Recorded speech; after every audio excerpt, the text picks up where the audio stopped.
Lord. ప్రభువైన యేసు నామములో అందరి కొందనములు. దినం దేవుని వాక్యంలో నుంచి న్యాయాధిపతుల గ్రంథం 16వ అధ్యాయము 20వ వచనం. ఆమె సంసోను ఫిలిష్తీయులు నీ మీద పడుచున్నారనగా అతడు నిద్ర మేల్కొని ఎప్పటి అట్లే నేను బయలుదేరి విరజిమ్ముకుందని అనుకొనెను. అయితే యెహోవా తనను ఎడబాసెనని తెలియలేదు. ప్రియమైన వాళ్ళారా, ఈ మాట ఎంతో దుఃఖకరమైన మాట, ఎంతో బాధాకరమైన మాట, ఎంతో విచారించవలసిన మాట. యేసు రక్తంతో కడగబడిన మనం ఎట్లున్నామో మరొకసారి మనం పరీక్షించుకోవాల్సిన మాట. ఆయన సిలువ రక్తం చేత విమోచింపబడిన మనము సరి చేసుకోవాల్సిన మాట. సంసోను అనే వ్యక్తి ఇక్కడ ఉన్నాడు. సంసోను గురించి బైబిల్ ఏం చెప్తా అంటే, ఆయనంత బలవంతుడు ఎవరు లేరు అని చెప్పింది బైబిల్.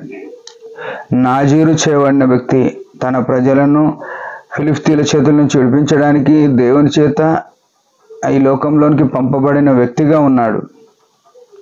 ప్రియమైన వాళ్ళారా, దేవుడు నిన్ను నన్ను రక్షించుకున్న ఉద్దేశమును మరిచి ఈ సంసోను వల్లే మనం ఇతరమైన వాటి వైపు వెళ్తున్నామా చూసుకోవాలి.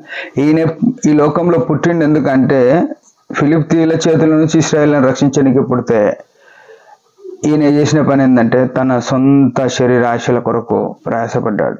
మనం కూడా యేసు రక్తంతో, ఆయన సిలువ రక్తంతో విమోచింపబడ్డాం, రక్షింపబడ్డాం. ఎందుకంటే ఆయన మహిమ కొరకు ఆయన యేసు ప్రభు తన శిష్యులకు ఒక మాట చెప్పినాడు. ఆ మాట ద్వారా మనకు కూడా చెప్పిన మాట ఏంటంటే, సర్వలోకానికి వెళ్ళి సర్వ సృష్టికి సువార్త ప్రకటించు అని చెప్పినాడు. అంటే మన పక్కనున్నలకు మనం దేవుని గురించిన రక్షణ సువార్త, యేసు ప్రభు సిలువను గురించిన వార్త మనము ప్రకటించబద్దులమైనాం. ఆ పని వదిలేసినాం. ఈరోజు ప్రకటించడం అనేది మనం చేయట్లేదు. దాన్ని బట్టి దేవుడు దుఃఖించేవాడు అయినాడు. ఇక్కడ ఈ సంసోను అనే వ్యక్తి ఏం చేసినాడంటే, తను దేవుని పని వదిలేసి తన సొంత శరీరమైన సుఖాల కొరకు, సొంత శరీరం సంతోషపరుచుకున్న విషయాల కొరకు ఆయన ప్రయాసపడుతూ వచ్చినాడు. అయితే తన మీదికి ఒక విపత్తు వచ్చింది. దలీలా అనే స్త్రీ ఏం చేసింది, తనకున్న తల వెంట్రుకలు కొరిగించి ఆయనను బంధించి ఏమన్నది, సంసోను ఫిలిష్తీయుల మీద పడుచున్నారు అనుకుంటే ఆయన ఎప్పటిలాగానే బయలుదేరదాం అనుకున్నాడు. కానీ యెహోవా అతని ఎడబాసెనని తెలియకపోయాను.